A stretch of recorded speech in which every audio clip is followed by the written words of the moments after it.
जब से कॉकरोचों का प्रपंच खत्म हुआ है, सरकार ने मांगे मानकर एजुकेशन मिनिस्टर का रिजाइन लिया है, तब से आपने एक चीज नोटिस की है? आपने नहीं की है तो इन वीडियोस के जरिए कीजिए। और पंजाब पेपर लीक को लेकर कुछ कहेंगे सर? उस पर भी करेंगे, हम बोलेंगे, हम उसी के ऊपर प्लानिंग कर रहे हैं अभी। चलिए आगे कुछ पंजाब में एक सेकंड सर, प्लीज पंजाब में पेपर सर रुकिए भैया भाई मेरे को बैठने दे।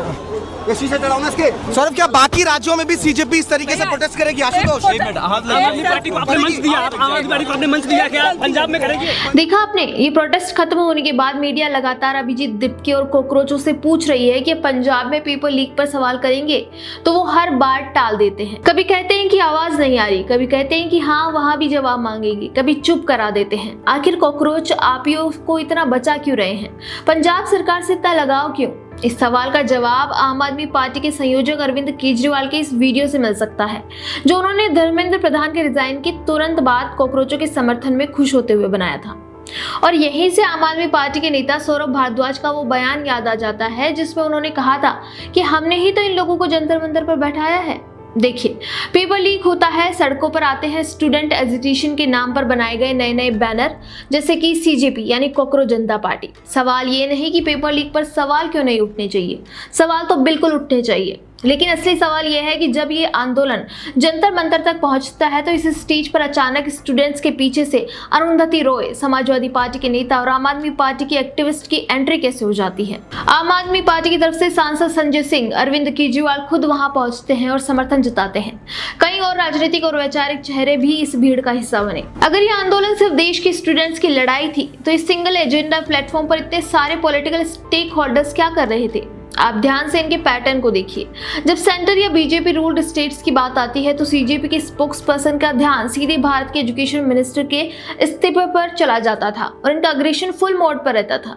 लेकिन जैसे ही कैमरा घूमता है और कोई इनसे आम आदमी पार्टी या पंजाब के पेपर लीक और एजुकेशन स्कैम पर सवाल पूछता है, तो अचानक इनका टोन बदल जाता है। अचानक से एक ही रिहर्स्ड और रटा रटाया जवाब मिलता है कि हम तो सबसे सवाल करेंगे, वहां भी जवाब मांगेंगे। लेकिन ग्राउंड पर क्या दिखता है? जीरो। कोई विजिबल कैंपेन नहीं, पंजाब के एजुकेशन डिपार्टमेंट पर कोई प्रेशर नहीं। एब्सर्डिटी तो देखिए कि दिल्ली से पंजाब कितना दूर है। ज्योग्राफी के हिसाब से 300-400 किलोमीटर, लेकिन पॉलिटिकल इकोसिस्टम के लिए 0 किलोमीटर। दिप्के से अगर पंजाब में शिक्षा मंत्री या वहां हुए पेपर लीक पर सवाल पूछा जाए तो एक ही रटा रटाया जवाब मिलता है कि हाँ वहां भी जवाब मांगेंगे, हम सबसे सवाल करते हैं। दिप्के इन सवालों से इतनी जल्दी पल्ला झाड़ते हैं जैसे कोई मच्छर मारता है। वो घबरा जाते हैं, गुस्सा हो जाते हैं और सवालों को ही झड़क देते हैं। यही पैटर्न बार बार दोहराता है। मुश्किल सवाल का सीधा जवाब नहीं मिलता, या तो विषय बदल दिया जाता है या फिर एक जैसा याद किया हुआ जनरल जवाब दे दिया जाता है, जैसे किसी वकील ने रटवाया हो। इनके भाषणों की बनावट भी यही बताती है। भाजपा और केंद्र पर विस्तार से बारीकी से हमला, लेकिन आम आदमी पार्टी के मामलों पर नरमी, जवाबदेही या चुनिंदा नजर आती है। और अगर सिद्धांत जवाबदेही का है तो वो सिद्धांत सबके लिए बराबर होना चाहिए, भाजपा हो, कांग्रेस हो या आम आदमी पार्टी। राजनीतिक सुविधा के हिसाब से मापदंड नहीं बदलने चाहिए। दिल्ली और पंजाब कोई हजारों किलोमीटर दूर तो है नहीं, और जिस संगठन ने दिल्ली में इतना बड़ा इकोसिस्टम, इतना बड़ा नेटवर्क खड़ा किया हो, उसके लिए पंजाब पहुंचना कौन सा मुश्किल काम था? देखा जाए तो पंजाब में तो पहले से ही पेपर लीक का मुद्दा जिंदा था। दिसंबर 2025 में हुई ग्रुप बी भर्ती परीक्षा में गड़बड़ी के आरोप लगे, नतीजों पर सवाल उठे, मामला विजिलेंस ब्यूरो तक पहुंचा। जुलाई में फार्मेसी परीक्षा में भी लीक की बात सामने आई। मौका था, मुद्दा भी था, फिर भी सीजेपी वहां नहीं पहुंची।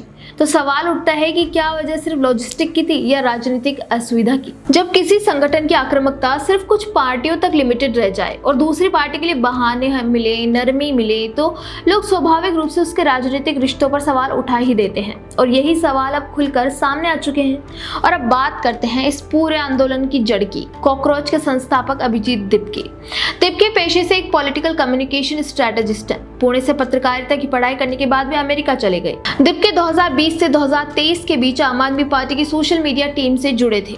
2020 के दिल्ली विधानसभा चुनाव में, जिसमें अरविंद केजरीवाल की पार्टी को जीत मिली थी, दिप्के ने मीम बेस्ड डिजिटल कंटेंट बनाया था, युवा मतदाताओं को टारगेट करने वाला कैंपेन चलाया था।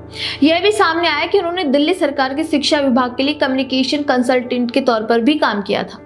अभी दीप्के कहते हैं कि उनका आप पार्टी से कोई सीधा रिश्ता नहीं रहा है, लेकिन क्या ये वाकई सच है? जब आप कन्वीनियंटली पंजाब पर बात ना करो, पंजाब की पीपल लीग आपको दिखाई ना दे और नहीं परेशान करे, तो क्या ये महज सवाल रह जाता है कि आप अभी भी अपनी पुरानी जड़ों से जुड़े हुए हो?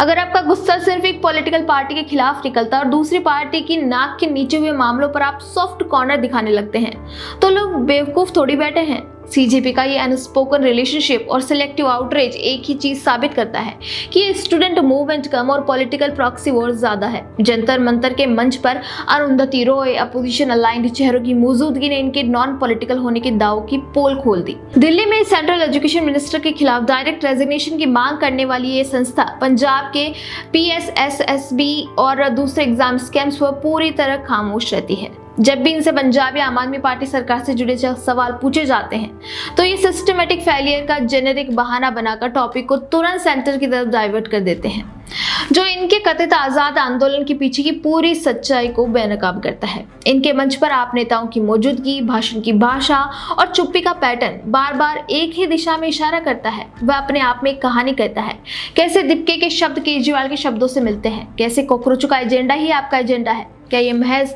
एक कोइंसिडेंट है? वैसे तो इन्होंने कोई शक छोड़ा ही नहीं है कि एक दूसरे का साथ है या नहीं, क्योंकि केजरीवाल और दीप्के के बयानों को आंख बंद करके सुनो तो पता नहीं लगता कि केजरीवाल जी बात कर रहे हैं या दीप्के। आपका इस बारे में क्या कहना है, हमें कमेंट करके जरूर बताइए। वीडियो पसंद आए तो लाइक, शेयर एंड सब्सक्राइब करना ना भूलें।